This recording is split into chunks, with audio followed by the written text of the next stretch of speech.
Hi viewers, welcome to our channel. Bollywood star hero Aamir Khan పైన హిందువులు మండిపడుతున్నారు.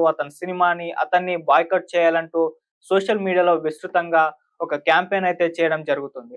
అసలు ఏం జరిగింది? ఎందుకు హిందువులు మనోభావాలు దెబ్బతీసే విధంగా అమీర్ ఖాన్ ఏం చేశాడు అని చెప్పేసి ఒక్కసారి చూసుకుంటే, అతని మౌనమే హిందువుల మనోభావాలు దెబ్బతీయడానికి, అతని మీద మండిపడడానికి గల కారణమని కూడా చెప్తున్నారు. ఇప్పుడు దాని ఎఫెక్ట్ అతని latest cinema 'Sitaare Zameen per' పైన కూడా పడిందని కూడా చెప్తున్నారు. సో, అసలు ఇష్యూ ఏంటి? దీని గురించి మరింత డెప్త్‌గా తెలుసుకునే ప్రయత్నం అయితే ఒకసారి చేద్దాం. సో, మామూలుగా అమీర్ ఖాన్ గత కొంతకాలంగా సినిమాల పరంగా చూసుకుంటే పెద్దగా సక్సెస్ అతనికి దొరకడం లేదు. అతను హీరోగా అండ్ ప్రొడ్యూసర్‌గా కూడా సినిమాలు బాక్స్ ఆఫీస్ వద్ద బోల్తా కొట్టడం చూస్తున్నాం. మొన్నొచ్చిన 'Lal Singh Chadha' movie box office వద్ద ఎటువంటి రిజల్ట్ చూసిందో మనకు ప్రత్యేకంగా చెప్పాల్సిన పని లేదు. అంతకుముందొచ్చిన 'థగ్స్ ఆఫ్ హిందుస్థాన్' కూడా ఘోర పరాభవం పాలై అతని కెరీర్‌లోనే బిగ్గెస్ట్ డిజాస్టర్‌గా నిలిచిపోయింది. సో, అటువంటి తరుణంలో ఒక హిట్ కోసం అమీర్ ఖాన్ ఎంతో తాపత్రయపడుతున్నారు. ఒక భారీ విజయాన్ని తన ఖాతాలో వేసుకోవాలని ప్రయత్నాలు మొదలుపెట్టాడు. ఆ నేపథ్యంలోనే అతని కెరీర్‌లోనే బిగ్గెస్ట్ హిట్‌గా ఉన్న ఒక సినిమా 'తారే జమీన్ పర్' ఏదైతే ఉందో ఆ సినిమాకి రీమేక్‌ని ఇప్పుడు రంగంలోకి దించారు. 'తారే జమీన్ పర్' సినిమాకి రీమేక్‌గా 'సితారే జమీన్ పర్' అనే ఒక సినిమాని తీసి ఆ సినిమాని రిలీజ్ చేశారు. అది నిన్న జూన్ 20న రిలీజ్ అయిపోయింది. అయితే ఈ సినిమా కలెక్షన్స్ చూసుకుంటే అతి దారుణంగా ఉన్నాయి. అంటే ఈ సినిమాకి పాజిటివ్ టాక్ వచ్చింది. విశ్లేషకుల ప్రశంసలు పొందినప్పటికీ బాక్స్ ఆఫీస్ వద్ద కలెక్షన్‌లు దారుణంగా ఉన్నాయి. కేవలం మొదటి రోజు 11.5 కోట్లు మాత్రమే కలెక్ట్ చేసింది. అసలు అమీర్ ఖాన్ సినిమా వచ్చే కలెక్షన్సేనా ఇవి అని చెప్పేసి అటు సినిమా ట్రేడ్ వాళ్ళు కూడా ఆశ్చర్యపోతున్నారు. ఈ స్థాయి ఇటువంటి కలెక్షన్స్‌తో ఇంత దారుణమైన కలెక్షన్స్ వస్తాయా అమీర్ ఖాన్ సినిమాకి అని చెప్పేసి కూడా వాళ్ళు వాపోతున్నారు. అంటే అతని సినిమాకి నెగెటివ్ టాక్ వస్తేనే ఒక స్థాయిలో కలెక్షన్స్ వస్తాయి. అటువంటిది పాజిటివ్ టాక్ వచ్చినా ఇంత దారుణమైన కలెక్షన్స్ ఏంటి అని చెప్పేసి కూడా అందరూ ఇప్పుడు పడాల్సిన అవసరం అయితే వచ్చింది. సో, దీనికి గల కారణం ఏంటా అని చూస్తే ఈ సినిమా 'సితారే జమీన్ పర్' ఏదైతే ఉందో ఈ సినిమా రిలీజ్‌కు 3 వారాల నుంచి కూడా ఈ సినిమాని బాయ్‌కట్ చేయాలని చెప్పేసి హిందువులు విస్తృతంగా సోషల్ మీడియాలో క్యాంపెయినింగ్ అయితే చేశారు. సో, దాని ఎఫెక్టే ఈ సినిమా మీద పడిందని కూడా చెప్తున్నారు. అసలెందుకు హిందువులు ఈ విధంగా క్యాంపెయిన్ చేశారు? ఎందుకు అతని సినిమాని బాయ్‌కట్ చేయాలి, అతన్ని బాయ్‌కట్ చేయాలా అని జెప్పేసి కోరుకున్నారో అని జెప్పేసి ఒకసారి చూస్తే అతని మౌనమే దీనికి గల కారణం అంటున్నారు. ఎందుకు మౌనం పాటించాడు? ఏ విషయంలో మౌనం పాటించాడని చూస్తే 'పహల్గామ్' అటాక్. సో, మొత్తం భారతీయులందరినీ కూడా ఒక క్షోభకు గురి చేసింది. సో, అటు టెర్రరిస్టులొచ్చేసి మన భారతీయుల్ని కాల్చి చంపేసి వెళ్ళిపోయారు. అది కూడా మతం కనుక్కొని మరి కాల్చి చంపి వెళ్ళిపోవడం చూసాం. ఇది భారతీయులందరినీ దిగ్భ్రాంతికి గురి చేసింది. అందరూ ఒక తాటిపై వచ్చి ఖండించారు కూడా. అన్ని వర్గాలు, అన్ని రంగాల నుంచి అందరూ కూడా ఈ ఘటనని ఖండించడం జరిగింది. కాకపోతే ఒక్క అమీర్ ఖాన్ తప్పితే. అమీర్ ఖాన్ ఈ ఘటనకు సంబంధించి ఒక్క మాట కూడా మాట్లాడలేదు. ఒక ట్వీట్ కూడా చేయలేదు.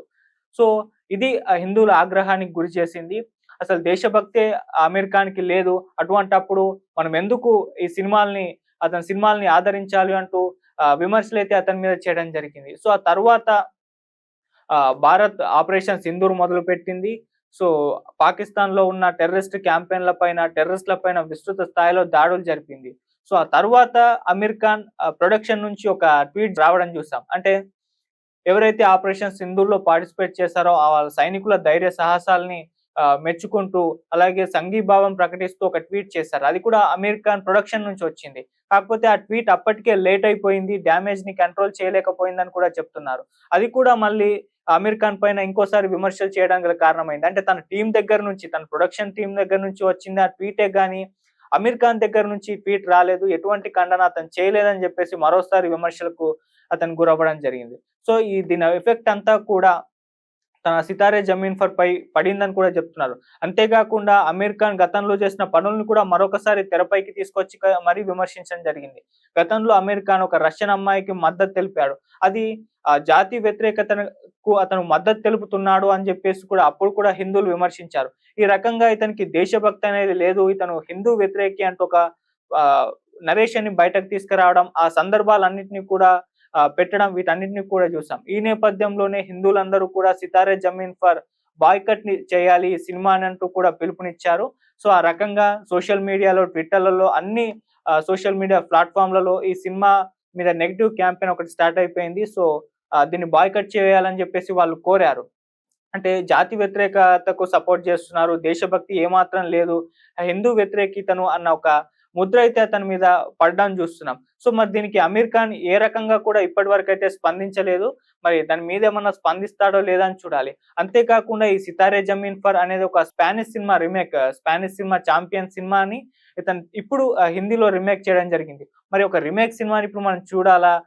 ఎళ్లి ఆ స్పానిష్ సినిమా 'చాంపియన్' చూసుకుంటే అయిపోతుంది గదా! అంటూ కూడా పోస్ట్‌లయితే పెట్టారు. సో ఆ నేపథ్యంలో వీటి ఎఫెక్ట్ అంతా కూడా తన 'సితారా జమీన్ పర్' సినిమా పైనైతే మొదటి రోజు కలెక్షన్ మీద ప్రభావం అయితే చూపిచ్చింది. కేవలం 11,00,00,000 మాత్రమే కలెక్ట్ చేసింది. ఈ రకమైన దారుణమైన కలెక్షన్స్ 'అమీర్ ఖాన్' సినిమాకి రావడం మనం చూస్తున్నాం. 2 దారుణమైన డిజాస్టర్ తర్వాత ఒక భారీ కమర్షియల్ హిట్ సాధించాలి అనుకున్న 'అమీర్ ఖాన్' కోరిక మీద మాత్రం అతని మౌనమే దెబ్బతీసిందని చెప్తున్నారు. అతను ఏమాత్రం కూడా 'పెహల్గామ్' అటాక్‌ని ఖండించకపోవడం ఇప్పుడు హిందువుల మనోభావాలు దెబ్బతీశాయి. అండ్ వాళ్ళు మొత్తం కూడా మండిపడడం చూస్తున్నాం. అతని సినిమాల్ని బాయ్‌కట్ చేయాలని చెప్పేసి కోరుకుంటూ సోషల్ మీడియాలో వేదికగా ఎక్స్‌ప్రెస్ చేయడం, ఒక పిలుపునివ్వడం జరిగింది. సో ఈ క్యాంపెయిన్ అంతా వర్కౌట్ అయ్యి అతను 'సితారే జమీన్ పర్' మీద అయితే ప్రభావం అయితే చూపించింది. మరి దీనికి అంటే కాంట్రోవర్సీస్ అనేవి 'అమీర్ ఖాన్' చుట్టూ ముందు నుంచి కూడా ఉన్నాయి. సో వీటికి మరి ఏ విధంగా రెస్పాండ్ అవుతాడు? ఇప్పుడన్నా దీని పట్ల స్పందిస్తాడా? అని చెప్పేసి సినిమా విశ్లేషకులు వీళ్ళంతా కూడా ఒక చర్చకైతే తెరదీయడం మనం చూసాం. సో మరి దీని పట్ల ఈ వివాదం జరుగుతుంది కదా! దీని పట్ల 'అమీర్ ఖాన్' ఏ రకంగా స్పందిస్తాడో చూడాలి. సో ఇప్పటికి కూడా ఆ సినిమా మీద ఈ క్యాంపెయినింగ్ అయితే ఈ రోజుకి కూడా జరుగుతుంది. మరి దీని పట్ల